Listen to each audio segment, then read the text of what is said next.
Ayun mga boss, so dito tayo ngayon sa Western Bicutan, ano, sa Taguig.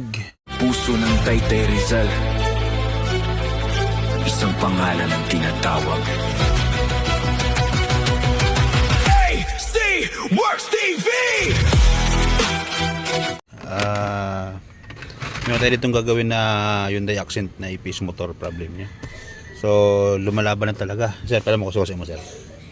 Testing natin. Okay.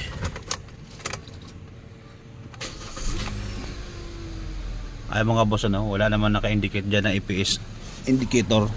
Ikutin natin. Ayan, no? Ayan, no? Maingay na. Tapos ito, ayan, no? Ayan.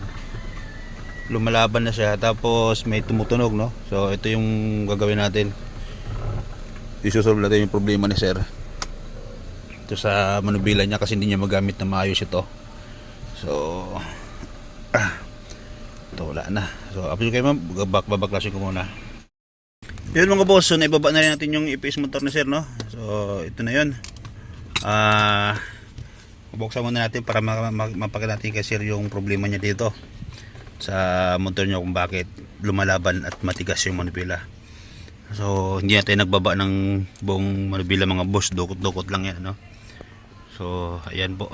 So hindi natin ito tinanggal kasi pag tinanggal to, marami ang mababago dyan. Una yung alignment, so baka tumagilid, no?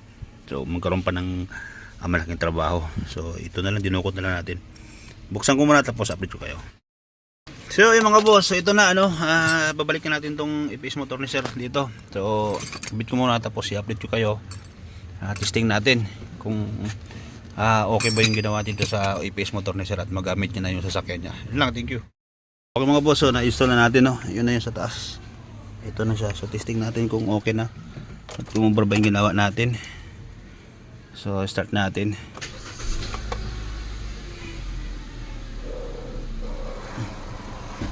Maingay yung carbo.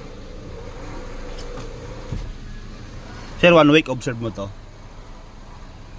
Ikaw sir mag-ikot.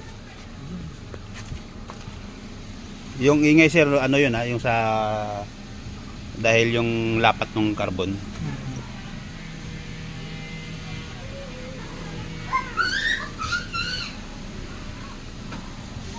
Yan, lambot na kaya ng isang kamay. Pero yung ingay mawawala yan. Kasi yun yung nilalapat natin kanina eh. Yung umusli. Kasi minsan pag sinasagad mo yan, parang doon na nagkaano eh. Lambot na ulit. Lambot na.